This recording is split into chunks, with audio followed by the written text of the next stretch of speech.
Baik, bismillahirrahmanirrahim. Assalamualaikum warahmatullahi wabarakatuh. Perkenalkan, kami dari kelompok 2. Di sini kami akan mempresentasikan atau menjelaskan sedikit materi mengenai populasi, sampel, dan teknik sampling. Di sini adapun anggota dari kelompok 2 itu sendiri, yaitu saya Rindah Iswandi dan teman saya Inaya Gerawati, saya Fitri Anggraini. Saya Melisa Wandari. Baiklah, berikut penjelasannya. Bye-bye.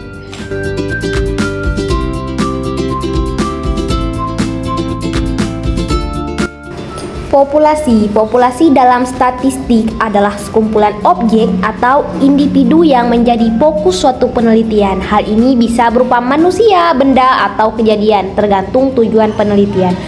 Peneliti menetapkan populasi agar bisa menarik suatu kesimpulan yang mewakili kelompok tersebut. Nah, di sini ada definisi populasi menurut para ahli. Yang pertama ada Cooper dan Emery.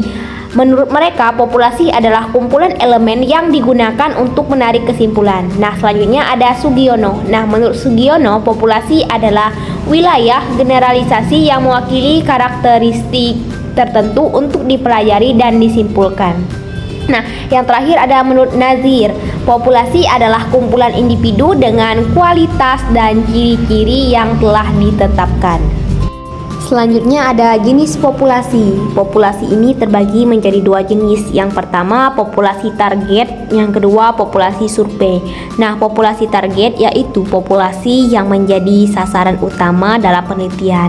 Selanjutnya populasi survei yaitu populasi yang bisa dijangkau dalam penelitian. Nah, adapun contoh populasi secara sederhana yaitu jika seorang peneliti ingin mengetahui rata-rata berat badan siswa di SMP Jakarta, maka populasinya adalah seluruh siswa SMP yang ada di Jakarta. Nah, adapun jika penelitian dilakukan tentang kebiasaan membaca mahasiswa, maka populasinya adalah seluruh mahasiswa di universitas tertentu. Nah, jadi dapat kita simpulkan mengenai populasi yaitu elemen penting dalam penelitian statistik karena menjadi dasar dalam mengambil kesimpulan.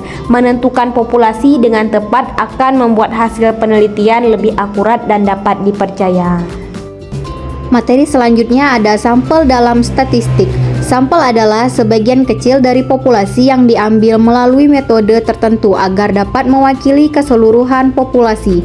Sampel digunakan ketika populasi terlalu besar untuk diteliti secara keseluruhan.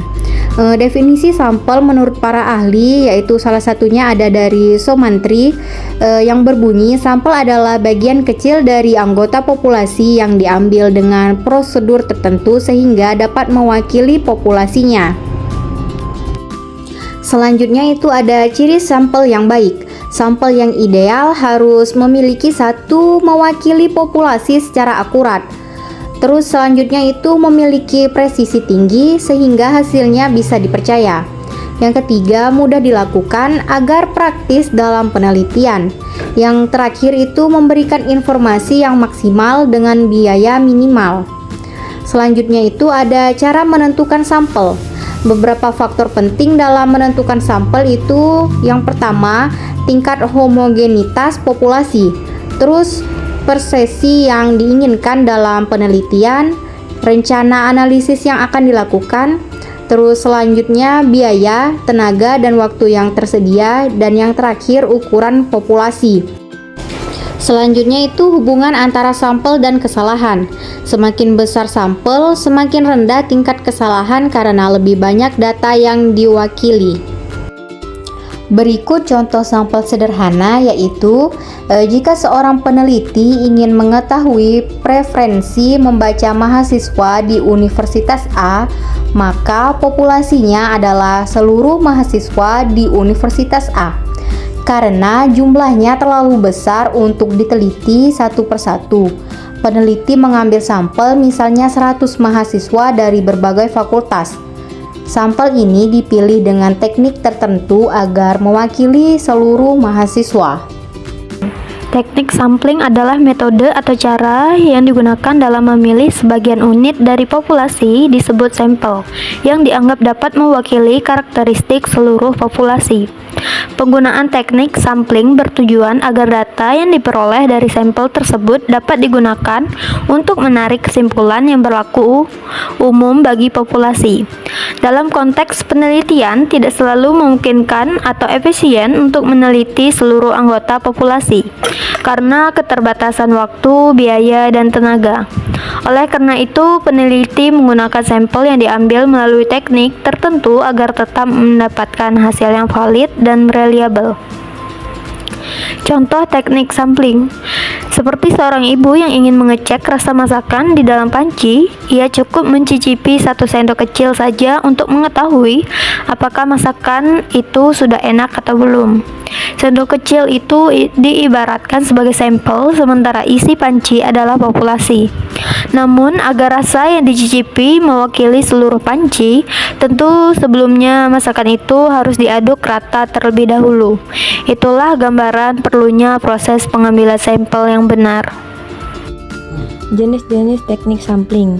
A. Probability sampling. Setiap anggota populasi memiliki peluang yang sama untuk terpilih menjadi sampel. Yang pertama, sampel random sampling. Pengambilan sampel secara acak dari populasi homogen, contoh undian tabel angka random. Yang kedua, transdivided sampling.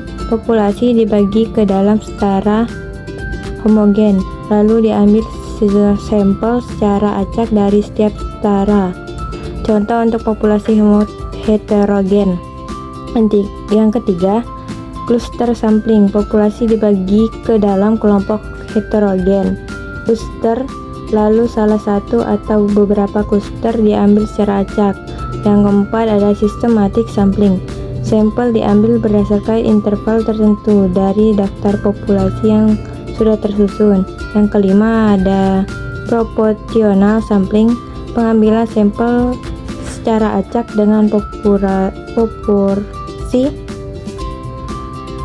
sesuai ukuran kelompok dalam populasi. Yang keenam ada area sampling. Sampling dilakukan berdasarkan wilayah geografis yang dibagi menjadi beberapa tahap. Non-probability sampling. Tidak semua anggota populasi memiliki kesempatan yang sama untuk terpilih. Yang pertama ada convenience sampling. Sampel diambil berdasarkan kemudahan akses. Yang kedua ada judgment sampling. Peneliti menentukan sampel berdasarkan penilaiannya sendiri. Yang ketiga ada purposive sampling. Pemilihan sampel dilakukan dengan pertimbangan tertentu sesuai tujuan penelitian. Yang keempat ada kuota sampling. Penelitian menentukan jatah atau kuota sampel dari tiap kelompok. Yang kelima ada snowball sampling. Sampel awal menunjukkan responden lain hingga terbentuk jaringan atau cocok untuk populasi tersembunyi. Yang B ada penentuan ukuran sampel. Ukuran sampel ditentukan dengan pertimbangan.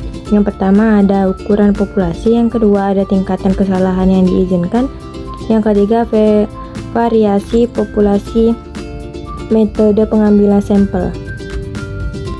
Baik, itulah tadi penjelasannya. Populasi dan sampel kita telaah. Teknik sampling dikenali. Terima kasih atas perhatian yang ramah. Sampai jumpa di lain hari.